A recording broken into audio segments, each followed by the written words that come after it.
Hi అండి, ఎలా ఉన్నారు? నేను ఇప్పుడు చికెన్ పచ్చడి 2 కేజీల చికెన్ పచ్చడి కావలసిన ఐటమ్స్ నేను ఇప్పుడు చూపిస్తున్నాను. ముందుగా కడిగి పెట్టుకున్న 2 కేజీల చికెన్ ముక్క. మనం ముందుగానే చెప్తే చికెన్ పచ్చడి కంటే మనకు కావాల్సినంత సైజులో మనకి కట్ చేసి ఇస్తారండి. మనం ముందే చెప్పేసుకుంటే 2 కేజీల చికెన్ పచ్చడికి కావలసిన 1 కప్పు సాల్ట్, మరొక కప్పు మనకి 2 కప్పులు కావాలండి కారము, 2 కప్పుల కారము, 8 టేబుల్ స్పూన్లు అల్లం వెల్లుల్లి పేస్టు. ఫ్రెష్గా తీసుకుంటే బాగుంటుందండి. నేను రోట్లో దంచుకున్నానండి ఫ్రెష్గా. ఇది మనం ఎప్పటి నుంచి ఫ్రిడ్జ్లో ఉన్నదైతే ఏమాకండి. చికెన్ పచ్చడి పాడైపోయిందండి చికెన్ పచ్చడి. ఆవాలు 2 టేబుల్ స్పూన్ తీసుకున్నానండి. ఆయిల్ వచ్చేసి కేజీ పట్టిద్దండి. నేను కప్పు కొలత కోసం ఇట పెట్టాను. ఇది 1/2 కేజీ. నేను 4 కప్పులు తీసుకుంటున్నానండి. పసుపు 2 టేబుల్ స్పూన్లు, చెక్క 2 చిన్న ముక్కలు తీసుకున్నానండి. 4 టేబుల్ స్పూన్లు ధనియాలు తీసుకున్నాను. అట్లాగే 2 టేబుల్ స్పూన్లు జీలకర్ర, ఒక 8 యాలకులు తీసుకున్నాను. ముందుగా మనం స్టవ్ వెలిగించి మనం ఇంత తీసుకున్న ధనియాలు, యాలకులు, ఆవాలు, జీలకర్ర ఇవి మొత్తం సన్నని మంట మీద మనం వేయించుకోవాలి. ఇవి సన్నని మంట మీద వేయించుకోవాలండి. మంట మీడియం ఫ్లేమ్లో పెట్టుకోవాలి. ఒకవేళ మంట హై ఫ్లేమ్లో పెట్టుకుంటే మనకి మాడిపోయి చికెన్ పచ్చడి మనకి చేదుగా వచ్చే అవకాశం ఉంటుంది. కావాలనుకున్న వాళ్ళు దీంట్లో 2 టేబుల్ స్పూన్లు మెంతులు కూడా వేసుకోవచ్చండి.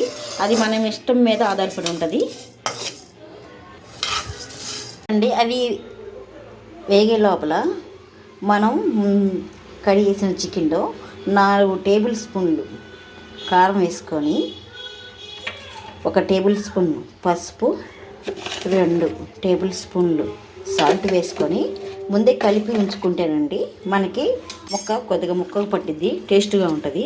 ఇట్లా కలుపుకొని ఒక పావు గంట సేపు మనం పక్కన పెట్టుకోవాలి.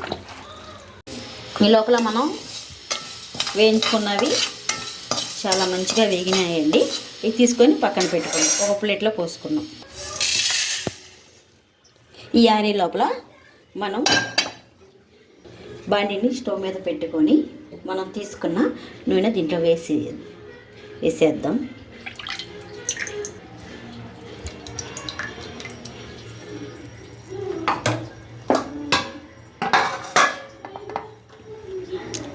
మన మంటని హై ఫ్లేమ్లో పెట్టుకుందాము.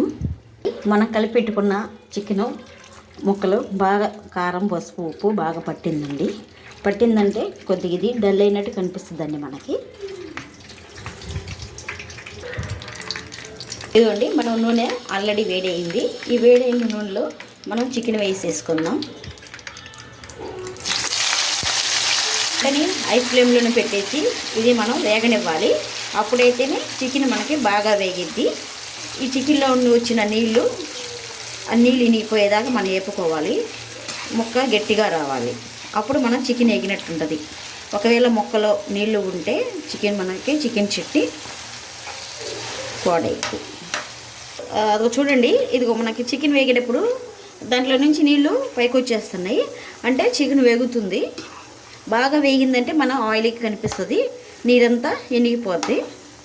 నీరంతా వెనిగిపోయిన తర్వాత చికెన్ ముక్క గోల్డెన్ బ్రౌన్ కలర్లో వచ్చినంత వరకు మనం వేయించుకోవాలి. ఇదిగోండి, ముక్కలు ఆల్మోస్ట్ వేగిపోయాయి. మనం ఈ ముక్కలు తీసుకొని ఇంకొక డిష్లోకి మార్చుకుందాం.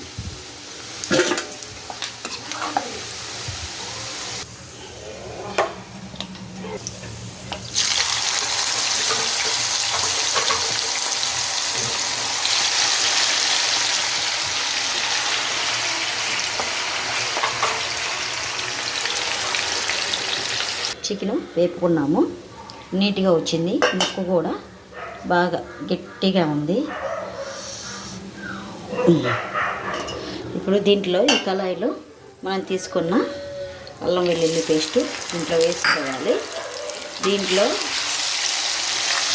ఉన్న నీరు మొత్తం పోయేదాకా అల్లం వెల్లుల్లి పేస్ట్ వేగనివ్వాలి. దీంట్లో ఉన్న నీరు అంతే పోస్తే మన చికెన్ పచ్చడి పాడైపోతుంది. కాబట్టి దీనిలో నీళ్ళు మొత్తం పోయేదాకా మనం వేగనివ్వాలి. కరెక్ట్గా మనకి వేగిందండి. ఈ విధంగా వేగాలి. మనం ముందుగా తీసుకున్న కారాన్ని, ఉప్పుని చేసి పెట్టుకున్నాం కదా, దాన్ని మొత్తాన్ని వేసేసుకోవాలి.